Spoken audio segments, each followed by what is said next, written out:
Hello, everyone. Welcome to today's webinar. We're still waiting for some people to log in, so we're going to give it a couple more minutes before we begin. We'll be right back to get started.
So good morning, everybody.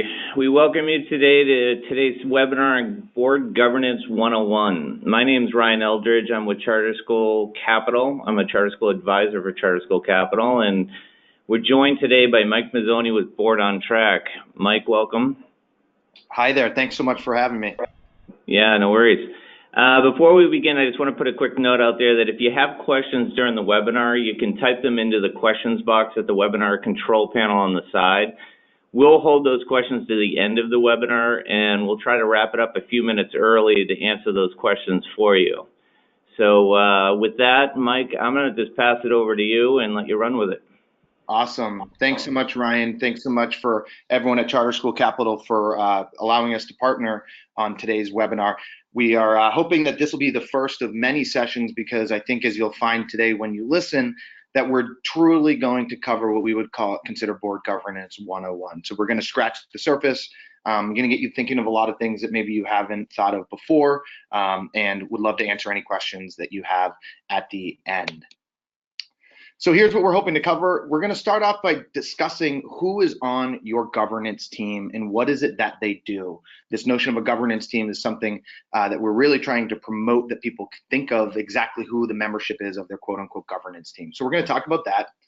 Next, we're going to cover how you as a team make sure that you're recruiting the right people onto your bus, as we call it, right? So if you've got your board together, making sure that you've got the right people in the right seats. And then, as we talk about, which many of the charter school organizations across the country are focused on, which is governing for growth and managing the different challenges that come along with the board as the organization evolves over time. So let's go ahead and jump into it without any further ado. Like I said, we want to start off by talking about who's on your governance team, what it is that they do. Here at BoardOnTrack, if you're not familiar with our organization, we do partner with charter school boards across the country, doing exactly what we're doing here today, talking about board governance, offering some tools. One of the things that we like people to think about is that the board is not just the board, and your school leadership and management team are not just the school management team. They're really two sides of the same coin. So what we like to say is that governance is a team sport, and we like to think of the board and the CEO as two sides of this governance team. Just by way of note, you'll hear me use the term CEO relatively frequently. And if you're familiar with BoardOnTrack, what we've done is, because there's such differences across the charter sector, and there's no consistency in some of these terminology, we've elected to call the person who's at the top of your organizational chart the person who reports directly to the board, the person who is sort of the quarterback day to day in the school, that person we call the CEO. Some people call that the executive director, school leader, superintendent, whatever that term is. Just note that I've elected to give it the gravitas of somebody who's governing and leading a multi-million-dollar organization. So just note that that's who we're talking about. So on one side of the coin, we have the board, the voting trustees, and then on the other side, we have the CEO and the rest of the staff, the rest of that organizational chart flowing down below them. Something that I like to point out is that your governance team can include more than just the voting board members. It can also include the notion of having non-voting committee volunteers. We'll talk a little bit more about that later if that sparks any curiosity in your mind. It's a great way to bring new people into the fold onto your team who aren't necessarily full voting board members. And likewise, on the other side, there's more to the governance team on the staff and management side than just the CEO. You want to think about some of those key staff members who not only support the work of the CEO, but largely support and drive the work of the board. So for example, depending on the size of your organization, you might have a CFO or a budget director or a business manager who works very closely with the board and the school leader on matters relating to financial oversight. Those people are all what we would consider part of the quote unquote governance team, as they all have a hand and a role to play in moving the organization forward. So when we talk about the boards, from the board's perspective, what are we talking about? We're talking about the board itself. So we've got the full voting board members. We want to make sure that it's large enough to actually do the substantive work in between full board meetings. We do that through the use of committees. So something that as an organization evolves, you may not already have high functioning committees as part of your organization. That's one of the things that we want you to think about very methodically as the organization evolves, that we'll get to at towards the end of the presentation. But you want to make sure you have enough people on the board so that you can staff out committees such that the committees are meeting in between your full board meetings and really moving the ball down the field on some of these goals and priorities that the organization has. It's really important to point out that in addition to the full voting members, we have board leadership. So we have a board chair. I like to highlight the chair of the governance committee specific to the work of this presentation. And we've got the rest of your committee chairs, all of whom are going to be leading different aspects of your board's work. On the management side, we've got at the very top of this organizational chart, like I said, the person that we call the CEO. The CEO devotes time to grow and sustain the governance team. That is the CEO's role with the board in a nutshell. That it's incumbent upon them to both be the leader of the organization and to know when to be led by the board. Like I said, supporting the CEO in this work is her staff. So we've got the C-suite support and leadership. These staff are assigned to and they are clear on their roles to support and sustain effective committee work. If you reflect on your organization right now, you may not have a tremendous amount of staff input into the work of the board. What I'd encourage you to think about is where your organization is in its life cycle. Again, for smaller single site organizations that are newer and just getting up and off the ground, it's totally normal to have the CEO spending a lot of their time dedicated to the work of the board. As the organization grows in the work of the board, and obviously as the organization becomes more complex, the CEO is going to need support from other subject matter experts to help run air traffic control and lead this work. That's really where the folks down at the bottom of this list, your chief academic officers, your business managers, community relations, all come into play in this role of, again, what we call the governance team. So the key to getting the governance team correct in getting and nailing this partnership is understanding that it really truly is a balancing act. In another presentation, we'll really dive deep into the notion of what we call the governance management line and how the roles, responsibilities change for the board and for the CEO over time. And it's really a moving target. So we say it's a balancing act because it's not something that you find once and then you stick with it. It's something that on a month-to-month basis, a meeting-to-meeting basis, it might evolve. So as I said, it's important that we've got these two sides of the coin. The collective group has an enormous role to play, and it tends to be overlapping. So they oftentimes have distinct roles to play, and they come and meet in the middle and overlap in certain areas. Here's an example of what I mean by that. So imagine again that two sides of the coin. We've got the board and we've got the CEO's team on the other side. Let's say, for example, that at the summer board retreat in a couple months, my organization is going to have a conversation about how we want to introduce a new academic program that would help to close the achievement gap that we're seeing on our board. We might decide that in order to do that, we need to raise, as an organization, $30,000 for that new programming. When we do that, we want to understand that this is a perfect example to outline the relationship and overlapping nature of it between the board and the CEO. Oftentimes when I work with boards, I hear this kind of conversation, and the answer is that the school leader is going to go out and try their best to fundraise, or that a fundraising committee is going to be set up and the board's going to be expected to fundraise the $30,000. Really encourage you to be creative and to say, well, great, if we all agree that we need to fundraise $30,000, how are we going to get there and who's responsible for what? In this case, the board might say, we want to take it and set a goal for ourselves of fundraising $10,000 from small donations, individual donations. And we might set a goal for our CEO to raise, between them and their team, to raise $20,000 from grants and institutions.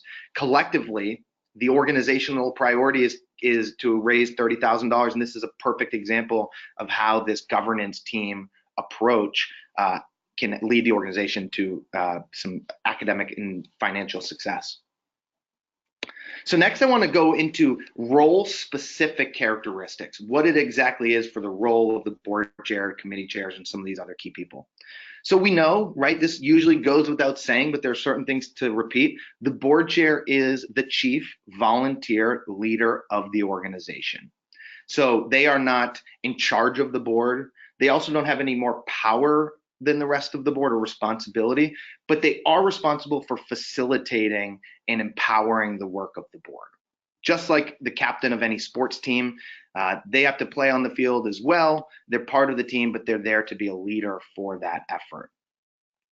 I like to highlight that as you and your team are selecting your board chair and your leadership team, and you're thinking about long-term succession planning and who will be the next board chair to lead the organization, it's really important to think about the group process skills that that person has.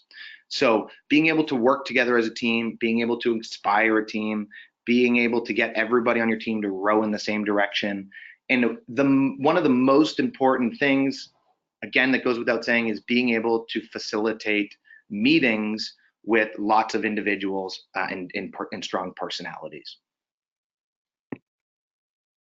When we talk about the role of the committee chairs, it's very similar. So in a lot of ways, you can think of your committee chairs as a smaller version of the larger board as a whole. So the committee chairs are going to be, again, the volunteer leaders of the subgroups, the working groups within each board. These roles are so important because, again, from our experience working with a couple hundred charter school boards and organizations across the country, the ones that are most successful at moving the needle and achieving their vision of excellence have strong committees that are able to get substantial work done outside of the monthly or bi-monthly full board meetings. So you want the committee chairs to, again, bring strong group facilitation skills. You want them to have the ability to hold their committee members accountable. We want to make sure that they can establish the right protocols for interacting with those C-suite staff who will be supporting the board. Again, that gets directly to what we call the governance management line, and understanding where the board's role starts and stops and when the management teams picks up from there. Again, we want to try and prevent any sort of micromanagement from the point of the board, but we also want to make sure that they're living up to their fiduciary duties and actually accomplishing the work that they've set out to do. The role of the CEO is probably the most important and most difficult or challenging role of these to get right. Because again, ultimately, in the most simple of terms, the CEO is ultimately hired and fired by the board. But we know that there's this delicate balancing act where the CEO has to walk a tightrope by taking direction from the board, but also being a leader and being a visionary, someone who the board has hired as a paid professional to support the organization as it grows. So again, this tightrope is very difficult to walk, especially if you're, say, a founding school leader, where you may have conceived of this notion of your school that you pulled out of thin air. You may have organized your founding board. They may even have rallied around you as the school leader. And as you get the organization up and running, now you have to make the delicate transition into taking a role that's subservient to the board and, like I said, being the quarterback and leader there. So the key to getting this role right is to ensure that you're proactively partnering with the board chair and the rest of the board to provide leadership and to make sure that you're not, as the school leader, overstepping the bounds into taking on the board's governance role. Great way to do that, like I said, is to very methodically and not make it a passive effort, but make it a proactive effort to develop your relationship, not just with the board chair, but the full board as a whole.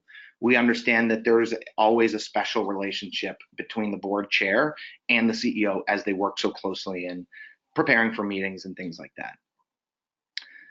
It's important that as the organization evolves, and as I talked about at the beginning, as the work becomes more complicated, the organization grows in complexity and its structure, it's important that the CEO delegates enough power to their senior staff, to those C-suite people, so that they can actually take some of that workload and run with it. So you want to make sure that the C-suite folks understand that they are part of the management team, that they understand that they're there to support committees and to provide staffing to them, but that they're not a board member. And understanding these kinds of things will help you as an organization ensure that the committees themselves are not taking up too much time of the school leader, but that they're actually given the tools to be effective for the board as a whole. Just covered on some of this, but it's just worth highlighting real quick, the role of the C-suite. We know that the C-suite is critical to what we call the governance team in its broader sense. We know that the committee should be the engine of the board. So the difference between what we call the true governance team and just a board and the staff is that the more than the school leader is actually supporting the work of the board. So a good gut check before I move on to the next topic is to think about the last several meetings that you've held, the last several board and committee meetings. When you think back to the full board meetings, who is doing most of the talking? So when you go back to your agendas and minutes, were the presentations driven primarily by the CEO? Were there board members who were presenting on committee reports or updates from work that they're getting into at the committee level? Are the C-suite team involved as well? So if there's a budget presentation, was the budget presentation just given by the CEO, or was it tag teamed maybe by the finance committee chair and the budget director at the organization? Those are some things that you want to think about as you're deciding whether or not you're really striking this balance of the governance team. The last thing I'll say on this is that you really truly want it to feel like teamwork. Oftentimes when I look under the hood and start to talk to boards about how they accomplish their work, it tends to be very insular. They know that the school leader and their team is off doing great work and they have a sense of what it is, but they're not really involved in supporting that work. And vice versa, oftentimes the board feels like they have some projects that they want to take and own, but for whatever reason, either because they don't want to bother the CEO or because of the time commitment, they choose to do that work on their own. You should, as a board, have a sense and a feeling that a large chunk of the organization's efforts are being tackled by both the board and the management team. So switching gears just a little bit, now we want to make sure that we have the right people on our team. And this gets a lot to our recruiting efforts, but also succession planning in making sure, like I said, that we have the right people to govern this large multi-million-dollar organization. So oftentimes we ask people what a governing board is, what a charter school board is. And oftentimes we get very simple answers because people are not strategically composing their boards.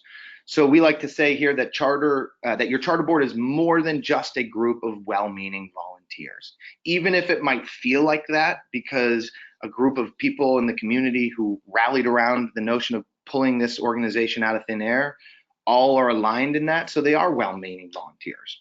But it's important to remember that your board should be a highly effective team that has been strategically assembled to bring the skills, the expertise, the temperament, and the time to govern a multi-million-dollar public enterprise. I love showing this slide at in-person trainings and workshops because I often see a wave of clarity that sort of washes over people when they get the sense that, wow, this really truly is a multi-million-dollar public enterprise that I am helping to lead.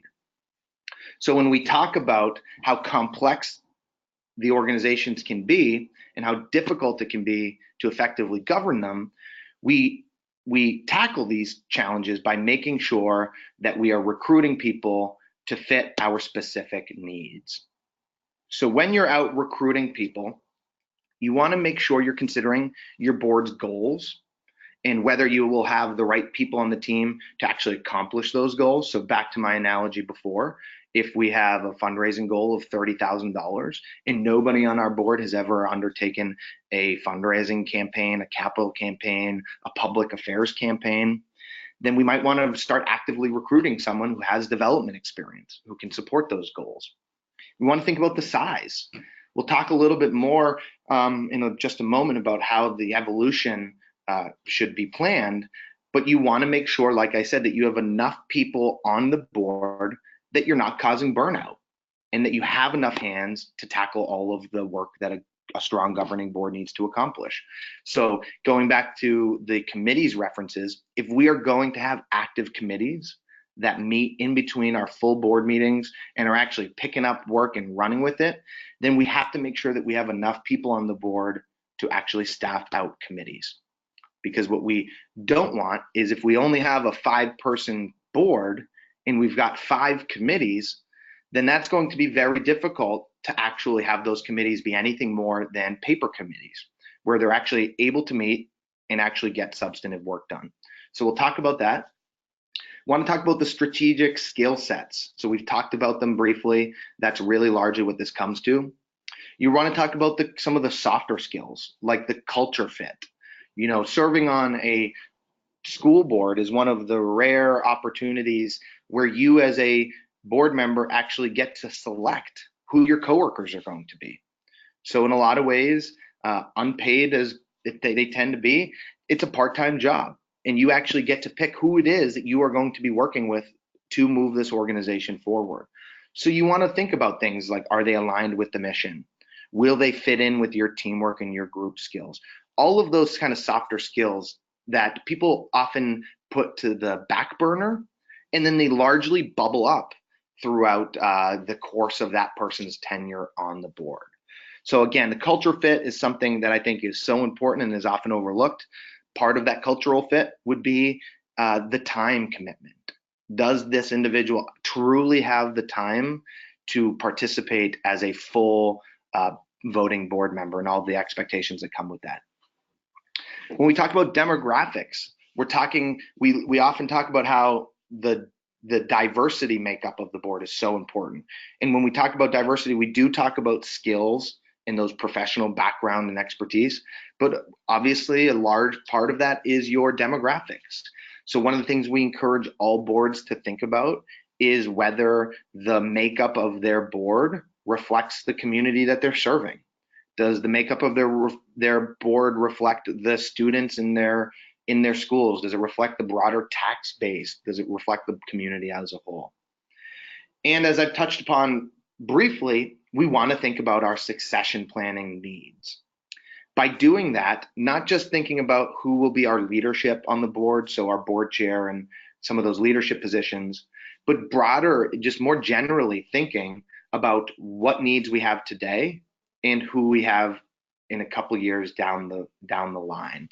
So one of the things we hear people say is that they don't have the ability or the wiggle room to do the kind of strategic recruiting that we're talking about.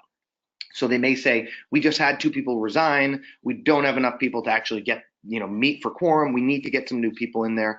And so what happens is that boards are forced to settle on the people who raise their hand and say, I want you. We find that boards end up going around begging people to join rather than getting out ahead of it so that the board can have a 3-year recruitment plan so that the board's not begging people to join, but they're actually going out and strategically finding the people who meet and fill a specific gap on the board.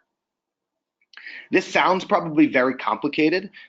So the next slide I'm going to show you is just one way of how you as a team should think about organizing your membership so that you can begin the process of recruiting strategically. So this is a screenshot of the BoardOnTrack platform. What I want to highlight for you here is that this is a governing board that has, as you can see here, a 3-year look forward, a preview as to the strategic makeup of their board. So this is an automated version, but as you can see between these 2 slides, what we've done is we've asked some very simple questions of this entire board about their background with skills. So things like, to what extent do they have academic experience or finance or governance experience? And then also some questions about their demographics.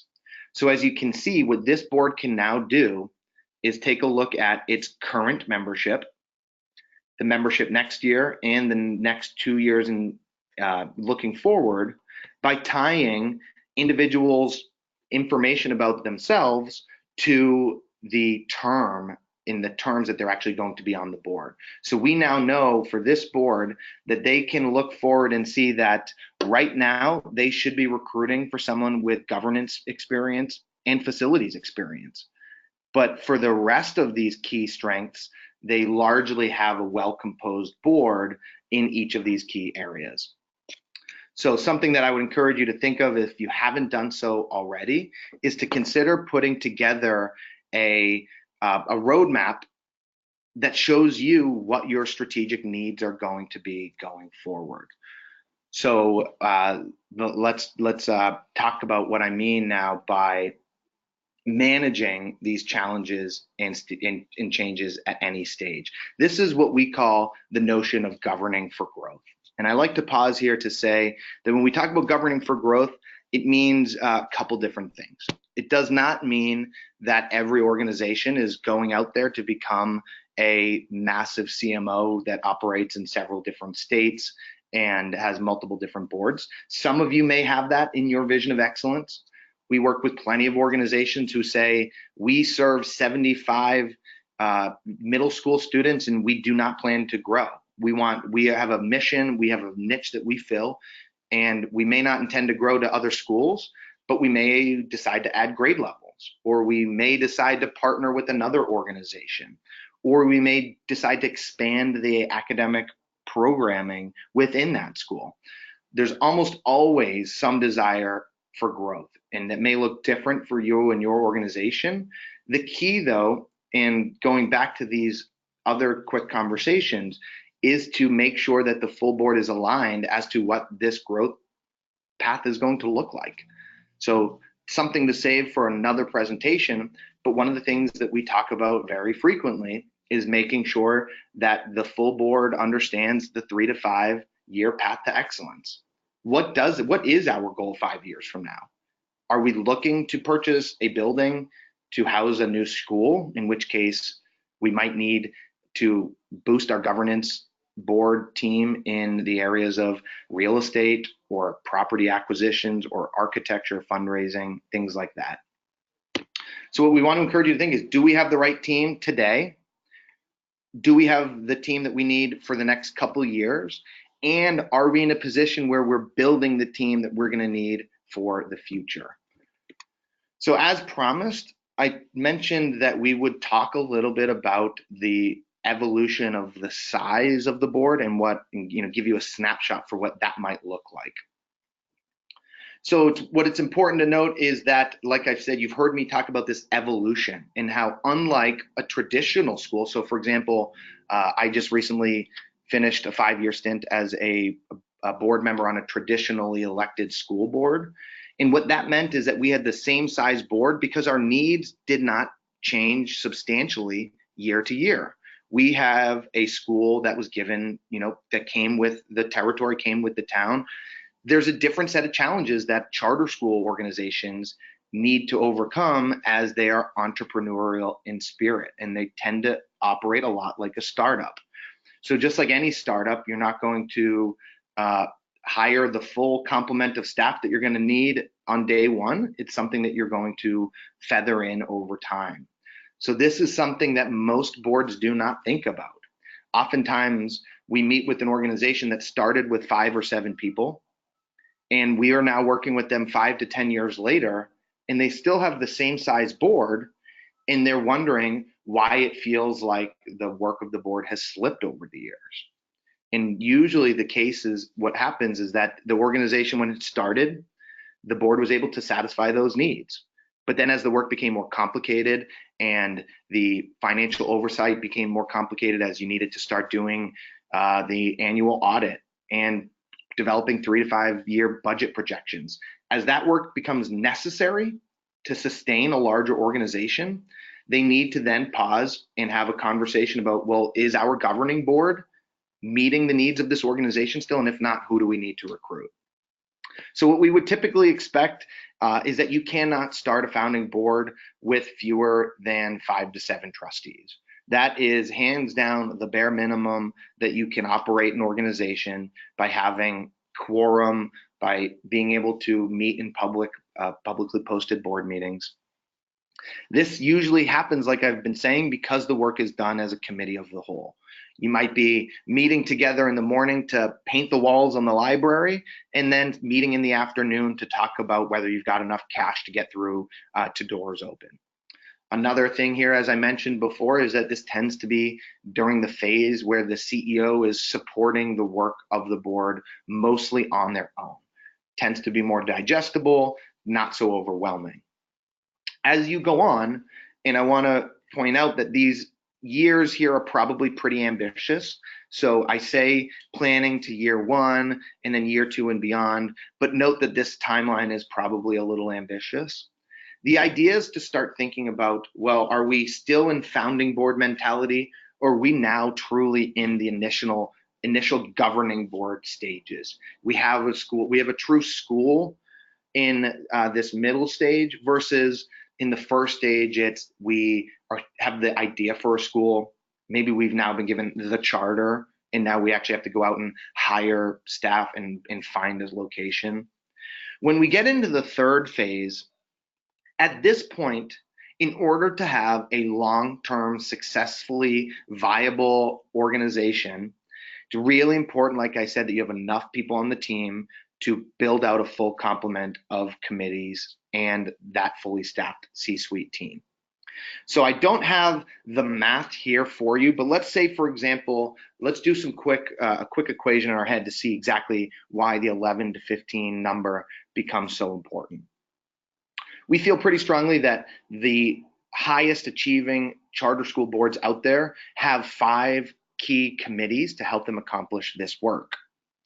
I'll say them slowly in case you want to write them down, but again, this is something that happy to follow up with more. We typically encourage there to be a finance committee, an academic excellence committee, a fundraising or a development committee, a CEO support and evaluation committee, and last and certainly not least, a governance committee. So if we have 5 fully operating committees tackling this work, as you remember, we've said that if this work is actually going to get done, there needs to be more than just one person working. I recommend that 3 people is really a good size, a minimum size for having a highly functioning committee. The good news there, though, is that there's some creative ways for how you can develop the committee composition. So while we say 11 to 15 trustees, you may, if you have, say, 9 trustees, you may be able to build out some of those committees with those non-voting committee volunteers that I mentioned at the beginning of the presentation. So if we have 5 committees, and let's say we want 2 board members on each committee, and then maybe the third individual is made up of either a non-voting volunteer or that C-suite professional themselves, we get to about 10 to 15 board members. And so that is really the goal there. And while that math bears out, I can just say from my experience that 11 to 15 board members tends to be the right size to getting a lot of work done, but not hitting the point of diminishing returns, where having so many hands around the table actually becomes more of an effort now to just manage all of those efforts than they do by actually adding value to the organization. So again, you don't want to do, I've sort of been touching upon it, but you don't want to do any of this work in a vacuum. You want to methodically think about what size board we need. We want to start adding and recruiting those people a couple years out in advance so that they don't catch up on us. And we want to make sure that we've got the full complement of board members to actually get this work and move it forward. So as you've heard me talk about a lot, and I've just got another section, and then we'll wrap it up and hear from all of you and ask some questions. One of the things you want to be thinking about as you're asking yourself, do we need to recruit different types of people? And when you're asking yourself, do we need to recruit a greater number of people? The question you want to ask is, well, how effective are we being as a governing team? So the governance team, we know, really has some core efforts. And what you want to do is, on an annual basis, you should have a governance committee that is asking this question. How effective is our team? What is it that we need to accomplish this year? Do we have the team that accomplish those things? So what I'm going to give you now is a very high level overview of some of the key areas where you can ask yourself, are we as a governing board being effective? And are we as a governing team, rather, the broader governing team being effective? So when we talk about the work of the governance team, again, this is drastically boiled down, but the role is, a substantial part of the role is to help develop a vision of excellence with the CEO, the school leader, this governance team is on the hook for developing the vision of excellence. So for example, the academic vision of excellence is something that board members are not expected to know how to articulate on their own. If you go back to the skill sets that we talked about, if you noticed, there was only one box there that asked about your previous academic experience. What's also included in there is a lot of non-academic related skills and expertise that we need on a governing board. The reason for this is that our governing boards are intended to be made up of quote unquote laypersons. What we want is, we want a group of community members bringing different skills and expertise to partner with that paid professional academic expert. So collectively, neither the CEO or the board should be developing what this vision of excellence is on their own. What does it mean if we look back 5 years from now and we've been wildly successful? That is something that needs to be a team effort between the board and the CEO's team. The governance team as a whole partners to develop short and long-term goals. So the benefit that we have as a charter school is that we tend to operate in 3 to 5 year increments, strategic increments. That tends to be the timeline for a renewal, an initial charter grant or renewal.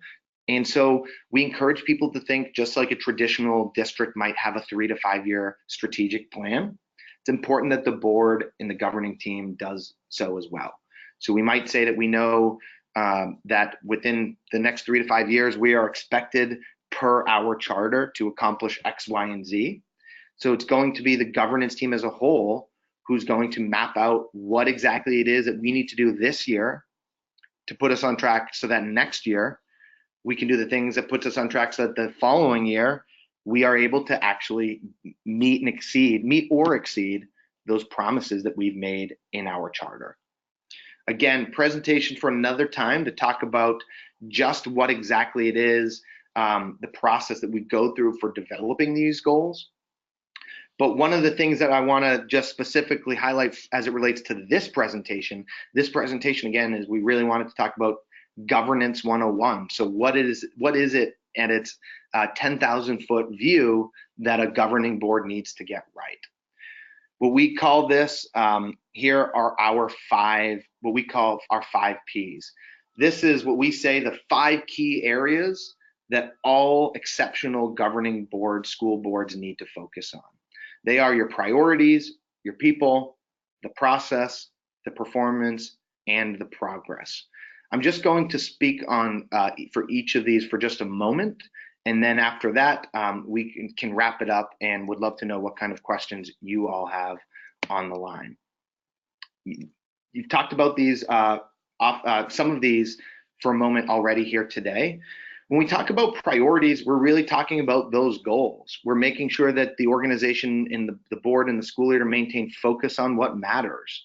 So again, outlining the vision of excellence that we want to achieve in 5 years.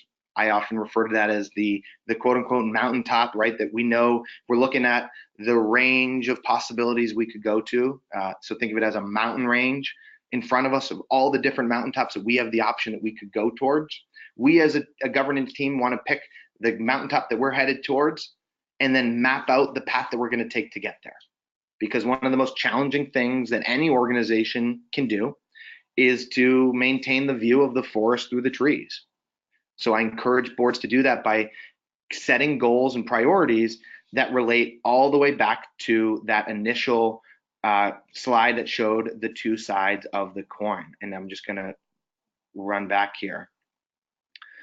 Our priorities, as you can see here, this organization must have said to itself that if we are going to reach that vision of excellence in 5 years from now, this board is making some adjustments on the fly, and said that as an organization, we're not going to reach that vision without increasing our academic programming or adjusting our academic programming.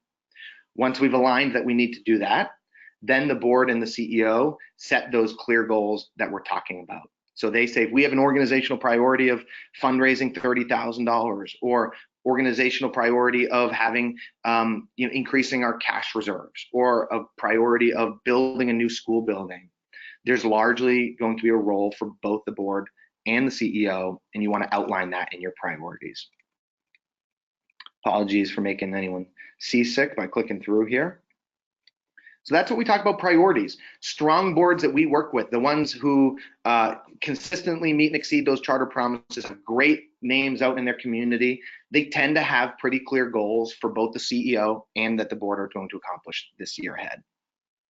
When we talk about people, we've already talked about it at the beginning of today's presentation, making sure that you're growing strategically and sustainably with the right people in the right roles.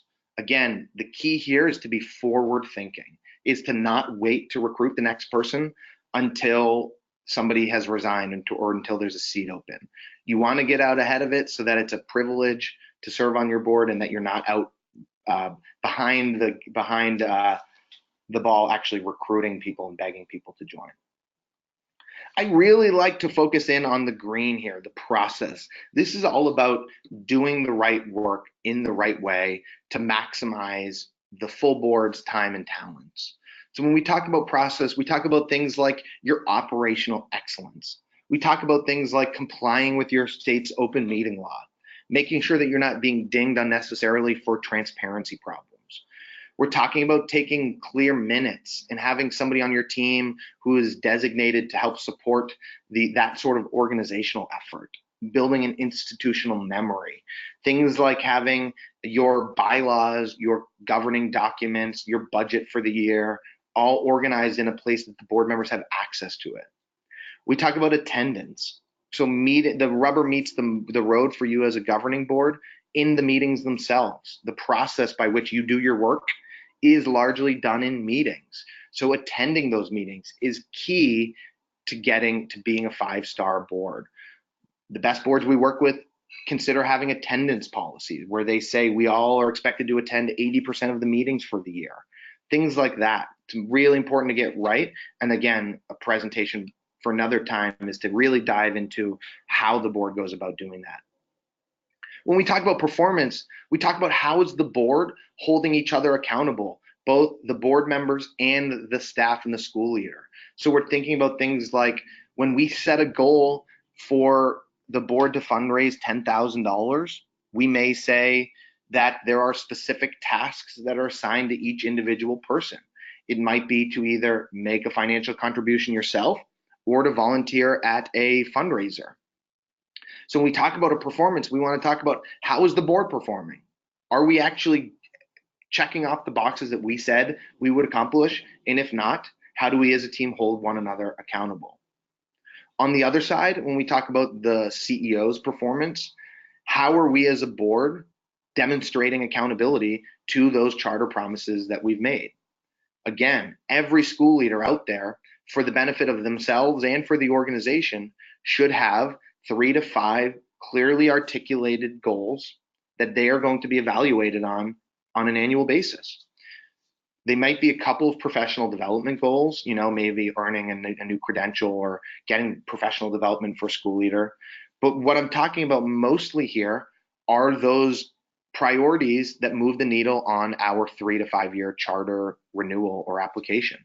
So things like closing achievement gaps, retaining teachers, enrollment numbers, truancy, whatever the key metrics are that you need to move the needle on, you want to make sure that you have a clear process for setting goals that are achievable, tracking them throughout the year, and then holding the team accountable. And last, again, but certainly not least, is how the board is progressing in its governance capabilities and how it matures as we talk about over time. Again, it's unique to the charter space in that most schools out there have been founded by now. There are a lot of charter schools, a lot of private schools that are being innovative in this space. And so the board that they have, I know this, I'm repeating myself, but the board that they have when they go doors open is not the same board that an organization is going to need as it's becoming a well-oiled machine. So we encourage boards, the 5-star boards that we work with, have a process whereby the governance committee is analyzing the board's governance capabilities each year and setting some goals for how the board is going to be trained or get professional development to improve in these areas. So just to give one clear example, if our governance capabilities suggest on an annual basis that we don't have enough people on our board, right? If we as a governing team analyze our efforts and say we simply do not have enough people, then one of the things that we want to see the organization mature is growing the people on the board in a strategic fashion. So again, just to repeat, your priorities, having the right direction set and agreed upon by the team, having the right people on your team who can actually accomplish what it is that you've set out to do, making sure that you're doing that work in the right way, that you're being as effective and efficient as possible and compliant, making sure that you're holding one another accountable to the performance that you've outlined and agreed to doing, and then making sure that you're progressing as a governance team so that year after year, the governing entity and capabilities match the needs of the organization. So with that, I'm going to take a deep breath and pause, and I'd like to open it up for questions, comments, concerns that any of you may have. Ryan, I'd love for you to jump in as well if you have any questions or comments, and we can go from there. Yeah, no, thanks, Mike. That's a lot of great information. I hope everyone's getting as much out of it as I did. One question I did have was kind of reviewing back through the subcommittees you mentioned. I know you mentioned one about a CEO support committee, a fundraising committee. Can you go into a little bit further detail on each one of those committees Absolutely. and kind of what the expectations of those would be? Absolutely, for sure. So let's start at the top with the one that's probably most relevant to today's presentation, which is what we call the governance committee. There's a lot of misnomers about what a governance committee ought to be out there. So one of the things that we like to help reminding them that they are really, the governance committee is really there just to look under the hood and to protect the functions of the board itself. So they are not in charge of necessarily writing policies or leading their, they're not the same as what some people consider an executive committee. The governance committee really should be doing a couple things. They should be assessing the capabilities of the governing board each year. So saying, well, how have we done? What did we do well last year? What should we do differently this year? They should be the ones who lead point on your recruiting efforts. So they should work with the full board to do that. They should also be the ones who are supporting the onboarding and orientation efforts for those boards. So again, just making sure that we have a well-oiled operating machine is left to the governance committee. The finance committee and the academic excellence committee, I like to speak to them as one because they tend to operate very similarly, just with different subject matters. So the finance and academic committee are responsible for setting some goals, tracking them throughout the year, and is responsible for the oversight of their sector. So the finance committee is going to develop a budget. They're going to set some goals related to things like cash reserves, doing an annual, having a clean audit, things like that, and then monitor the progress on each of those things on a monthly basis. So having a meeting where they pull up the budget to actuals and see the progress that they're making on certain cost centers and where they might need to make some adjustments on the fly. And similarly, the Academic Excellence Committee is going to set some very clear goals as to what our academic expectations are going to be. They'll develop that vision of academic excellence. They'll work with the school staff to make sure that the right curriculum, pedagogy, learning styles are being developed. And then again, meeting on a monthly basis to getting a sense of, are we trending towards these goals or away from them? Do we need to make some adjustments? Do we need to allocate resources, whatever that might be? The CEO Support and Evaluation Committee is one that people often skip, and it's really too bad. The CEO Support and Evaluation Committee is responsible for conducting the end of the year CEO evaluation. If I was in a room, if we were doing this in a live presentation, I'd ask people to raise their hands and tell me whether or not they do, on an annual basis, complete an evaluation. That gets to the heart of one of, if not the most important roles of a governing board, which is to select, support, and evaluate and hold accountable its executive director. So I like to say the CEO Support and Evaluation Committee because most people skip the support part. They think we might need a committee that pops up or a task force that pops up each spring to facilitate an evaluation, but that committee should really be there to support the school leader throughout the year. They should talk about those goals that the board's going to evaluate the school leader on, and check to make sure that they're still the right goals. Have things changed? Has reality set in, and maybe that $30,000 fundraising goal needs to take a back seat? And then lastly would be the development or the fundraising committee. So again, given the entrepreneurial startup nature of many charter schools, they oftentimes do not have all of the funding that they need to accomplish what they've set out to do. Again, they oftentimes do not come with a school building. That kind of facilities is a unique challenge that requires money.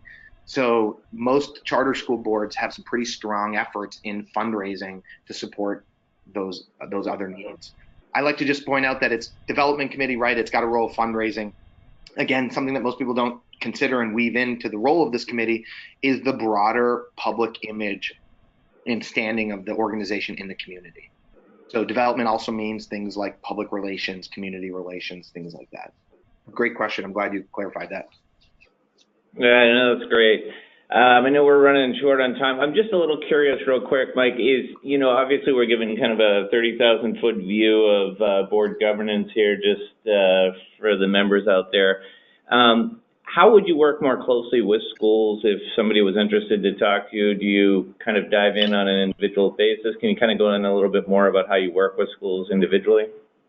Yeah, of course. So BoardOnTrack is a national organization. We work with a couple hundred charter school boards across the country, everything from organizations that are pre-doors open and just getting together their charter documents and application to large CMOs with thousands and close to over $100 million budgets, much larger organizations. So we partner with them primarily to offer a platform of tools and a suite of governance experts. So we were born out of a traditional charter school governance consulting company. And we realized that when we would come out and do all of these trainings, it resonated with people. But without the tools and the supports and the guardrails, we'd come back the next year and things hadn't changed.